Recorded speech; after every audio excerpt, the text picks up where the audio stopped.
dalam pandangan konstruktivisme justru antara subjek dan objek komunikasi tidak dapat dipisahkan. Mengapa? Karena dalam artian di sini adalah subjek itu adalah sebagai faktor sentral dalam hubungan komunikasi maupun hubungan sosial, yang di dalamnya nanti itu subjek itu berkemampuan untuk melakukan kontrol terhadap maksud-maksud tertentu dalam setiap wacana, seperti itu.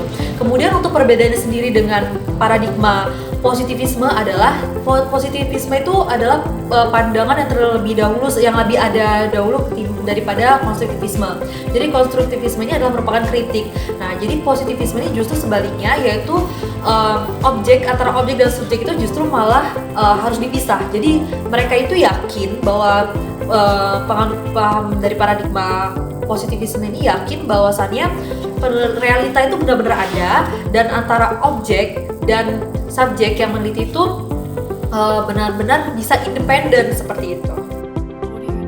Baik, analisis framing itu adalah analisis yang dipakai untuk melihat bagaimana media itu mengkonstruksi realitas yang ada, atau dengan kata lain bahwa media itu menggunakan cara bagaimana peristiwa itu dapat dipahami dan dibingkai oleh media itu sendiri.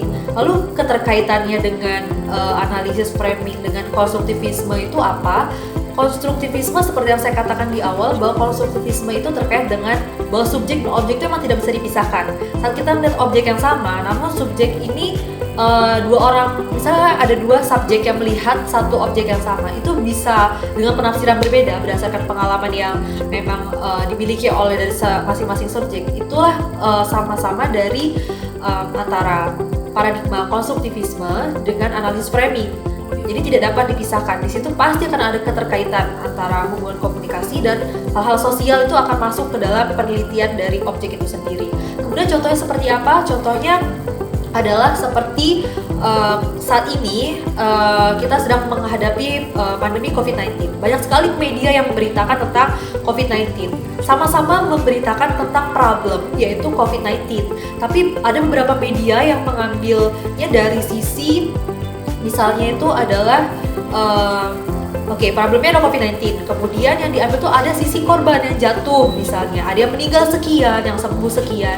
Namun ada juga media yang menggambarkan problemnya itu adalah lebih kepada dampak-dampak yang terjadi, seperti ekonomi yang menurun, orang yang beraktivitas menjadi sulit untuk keluar ke sana kemari. Kemudian dari yang sumber berita itu diambil, yaitu yang diwawancarai. Ada yang lebih memilih media itu memilih dari kalangan pemerintahan misalnya, ada juga dari akademisi misalnya. Lalu kemudian yang media sebelah sini lebih memilih untuk orang-orang yang dari kelas bawah, artinya masyarakat atau orang-orang yang terkena dampaknya langsung, ada yang seperti itu.